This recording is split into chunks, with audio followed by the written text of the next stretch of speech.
This is what they were running out there. Vice President Harris came and visited my restaurant.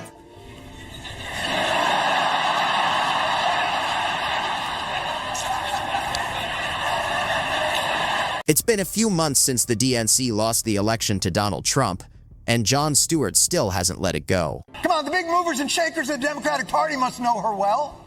She worked at McDonald's, and she greeted every person with that 1,000-watt smile and said, "How can I help you?" Recently, he went all in on the DNC, not just for choosing the wrong candidate, but for the tone-deaf, arrogant way they tried to sell that disaster to the public. And it was pure fire. If you like unfiltered political takedowns, hit that subscribe button, because this is just getting started. Of course, an important part of tonight was familiarizing people with the Democratic nominee's biography, a hallowed walk through the trials and tribulations that formed the ethos and spirit of the Democratic nominee. So Stewart's first target was how the DNC tried to introduce Kamala Harris to the American public. Remember, she was the sitting vice president. She should have had a strong record to highlight, but instead, her so-called biography felt surprisingly thin. Because up until tonight, they didn't have a lot. Thin on the anecdotes, quite frankly. No major accomplishments, no defining leadership moments, just a resume that felt empty and leaned heavily on identity politics. And it makes you wonder, what exactly was she doing during her time as vice president? For 4 years, she had the platform, the power, and the spotlight, yet she didn't leave much of a lasting impression. So when it came time to package her for voters, the party seemed lost, and this is what they came up with. This is what they were running out there. Vice President Harris came and visited my restaurant.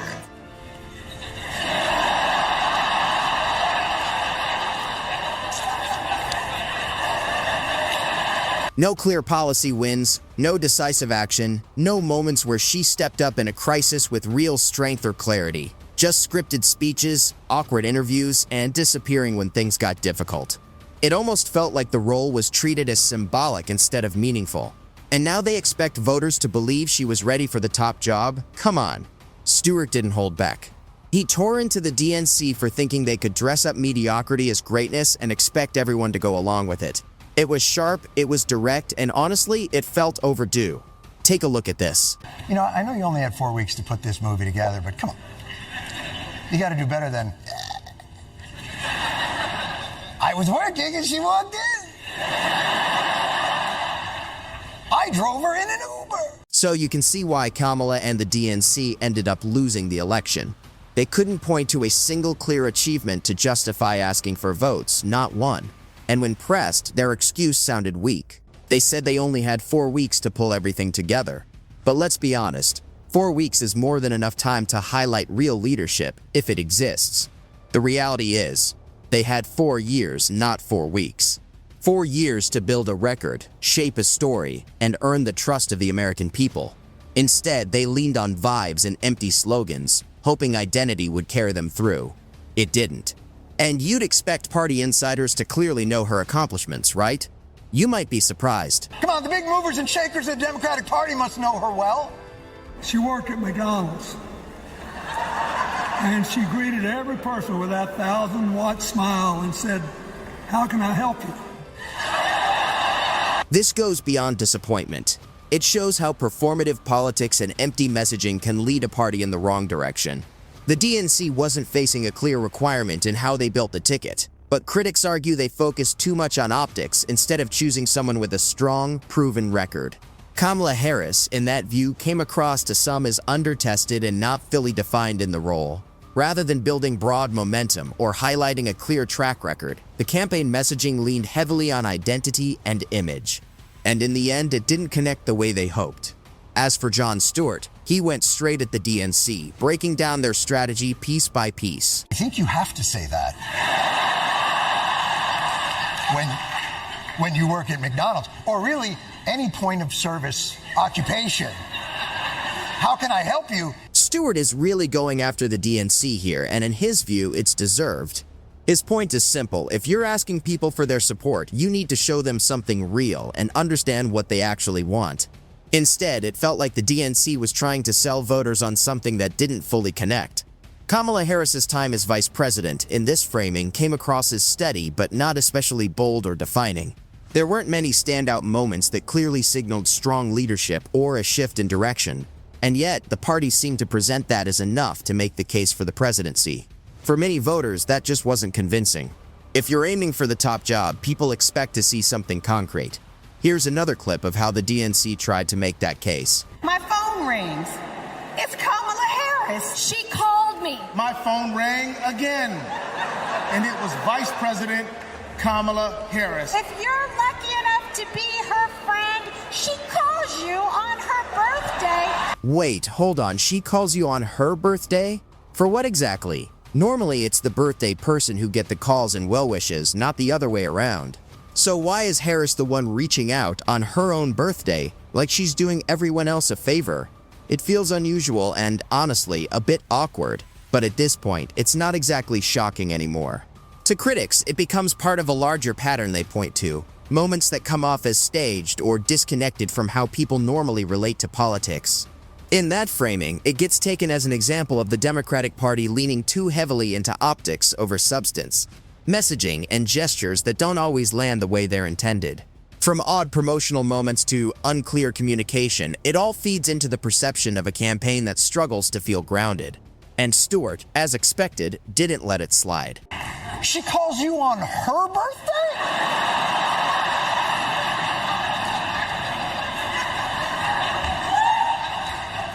That is very Personally, I think it may have just been a slip of the tongue. Maybe she misread the teleprompter or stumbled over her words. But then again, with politicians, it's not always easy to tell. Sometimes things come out wrong, and other times it feels more calculated than that. And that's where the confusion sets in. When messaging is inconsistent, it becomes hard to separate honest mistakes from intentional framing. Over time, that can blur the line between error and strategy in the public's mind. Either way, Stewart wasn't the only one criticizing the DNC's handling of it all, and calling out what he saw as sloppy execution and weak messaging. Yeah, let's go Democrats! You know, the dumber your hat, the more energy you always have. Michael Costa takes a sharp jab at what he describes as the DNC's chaotic and tone-deaf preparation for their convention last year. And honestly, his point lands for some viewers. Instead of focusing on building a clear message or highlighting their candidate's strengths, the criticism is that they lean too heavily on noise and spectacle, repeating slogans and leaning into moments that didn't always connect. From that perspective, the convention felt more like a performance than a focused political event. Rather than a strong, unified vision, it came across as scattered, with more emphasis on presentation than substance. No one ever puts on a donkey hat and is like, you know what, let's stay in tonight. But of course Democrats are excited because this is a chance for them to lay out their specific vision each night, and let's hear what you got. It's no surprise some voters tuned out. When style starts to outweigh strategy, it can be easy to lose focus on the bigger picture. Critics argue that, at times, the messaging leaned more towards social media trends and celebrity appearances than directly engaging with policy issues that matter to voters. From that perspective, it can come across less like traditional outreach and more like political branding or performance. Either way, here's a look at what the DNC had lined up for their rally last year. New this morning, we are learning how each night of the convention will highlight her vision for the country. Tomorrow's opening night's theme, For the People. Tuesday will outline Democrats' bold vision for America's future. Wednesday, they're calling a fight for our freedoms. The lineup sounded strong on paper, suggesting a high-energy convention where the DNC would present a clear strategy and outline its vision for the future. Expectations were high, with many anticipating focused speeches, practical solutions, and a defined direction forward. Instead, critics say what followed felt more like a mix of broad messaging, vague talking points, and presentation-heavy moments that didn't fully engage with deeper policy substance. Bold policy move by the Democrats. Tuesday is for the future, and Thursday is also for the future. How do you have themes that are so vague and then still run of ideas by Thursday? This is the kind of criticism often aimed at the DNC. That style can end up taking priority over substance.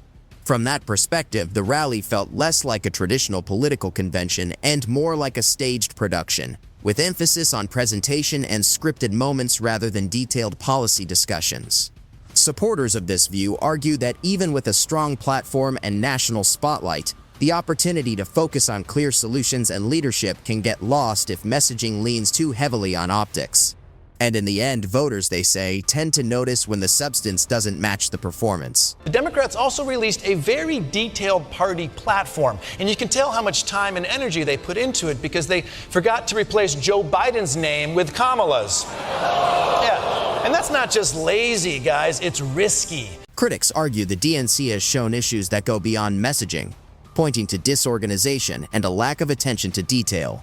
One example they highlight is basic administrative oversights, such as failing to promptly update official platforms during transitions, which they see as a sign of poor coordination rather than strong execution. From this perspective, even small mistakes can raise broader questions about preparedness and internal processes. If basic updates and communications aren't handled smoothly, critics argue it can create doubts about overall efficiency in management.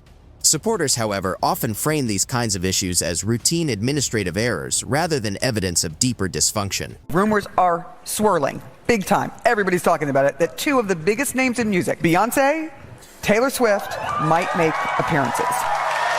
Holy shit, did you hear that? A completely unsubstantiated rumor about Taylor Swift and Beyonce. The media, critics argue, weren't just passive observers in this process. They actively shaped and reinforced the narrative.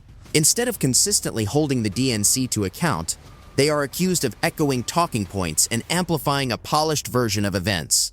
From that point of view, tougher questions were sometimes softened, inconsistencies weren't always explored in depth, and critical angles were less visible. Supporters of this critique say it created the impression that journalism shifted closer to narrative framing than independent scrutiny, raising concerns about the role of the press in a political campaign. Ultimately, this argument frames the DNC's shortcomings as more than just strategic missteps. It points to a broader mix of messaging issues, communication gaps, and over-reliance on image over substance. Combined with favorable coverage, critics say it still wasn't enough to overcome voter skepticism. And that's where the discussion wraps up for today's video. If you enjoyed it, make sure to like and subscribe for more content like this. Thanks for watching, and I'll see you in the next one.